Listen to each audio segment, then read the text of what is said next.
It's a trial that has gripped the nation.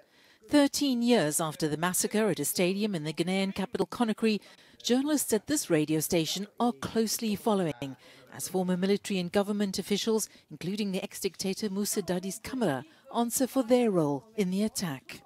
Ce procès, il a quelque chose d'éducatif pour la population. This trial is educational for the population precisely because justice can take its course and we can know the crimes that any citizen, including the Ghanaian state, are accused of. In cafes across Conakry, people are watching the trial live on television. Camara is accused of being behind the attack at the opposition rally, during which over 150 people died and more than 100 women were raped. Not only is it to enlighten the people, but it also establishes responsibility so that the innocent are not condemned, and it also educates the current leaders and lets them know that no one is above the law.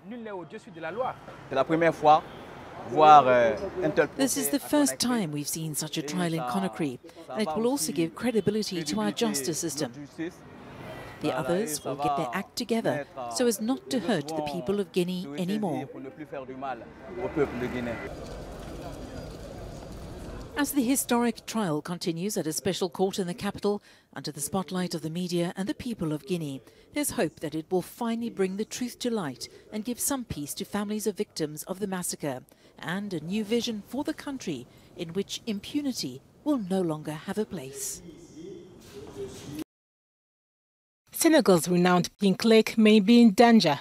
At the height of the rainy season in August, water cascaded into the Retba lake, increasing its usual depth. The influx washed away thousands of tons of salt that had been harvested. The president of the Lake Road Salt Workers Cooperative estimates the losses at nearly $250,000. The 3,000 families earning a living extracting bucketfuls of salt are living a nightmare. It's been 2 months since no one has been able to dive into the lake to work because there is a risk of drowning. Yet the salt is at the bottom of the lake. As he wanders around the stream of rainwater and floodwater that pour into the lake, the president of NGO Save the Pink Lake notices changes. If there are fish now, it means the water is not salty enough, he says. The activist, who also manages a hotel, fears the floods will endanger tourism in addition to hurting the salt industry. With this much water, we can't have salt in the lake, so it might take up to 2 or 3 years to harvest salt again. And salt plays a key role. Its concentration levels and the pink color are related. Senegal's meteorology agency said the exceptional nature of this rainy season was consistent with the findings of the UN's expert panel on climate change. In this village further inland, the floods damaged paintings, wooden knickknacks and other souvenirs traders usually sold to tourists. We've been here for almost 30 years and we've never seen water rise to come as far as here. It's very difficult for us because we work here to feed our children.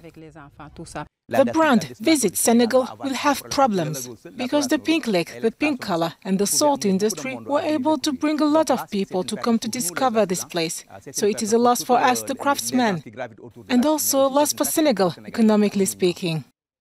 The Senegalese environment minister visited the area in early October and met with local industry actors. Fears that water could have been pumped from nearby Dakar and contaminated prompted the ministry to collect samples for analysis. Kenya's president said Wednesday that his country is sending more than 900 military personnel to eastern Congo to join a new regional force tasked with trying to calm deadly tensions fueled by armed groups. President William Ruto called the mission necessary and urgent for regional security. As neighbors with various interlinkages, the destiny of DRC is intertwined with ours. We all have a stake in a stable Democratic Republic of Congo, and its security is an obligation that we commit our best effort to achieve. The Kenyan forces will be based in Goma, in the eastern Congo's largest city. The Eastern African Country Regional Force, agreed upon by Hazel State in June and led by a Kenyan commander, also has 2 battalions from Uganda, 2 from Burundi and 1 from South Sudan. Violence by armed groups has led to a diplomatic crisis between Congo and neighboring Rwanda. Congo has accused Rwanda of supporting the rebels, which Rwanda denies while accusing Congo of backing another rebel group hostile to Rwanda. Senegal's main opposition leader and presidential candidate Ousmane Sonko has urged his supporters to remain calm on the eve of a court hearing in a rape case brought against him. His arrest and indictment in March last year led to several days of deadly riots, looting and destruction. If we decide to fight, we will do it. But we're not there, dear compatriots.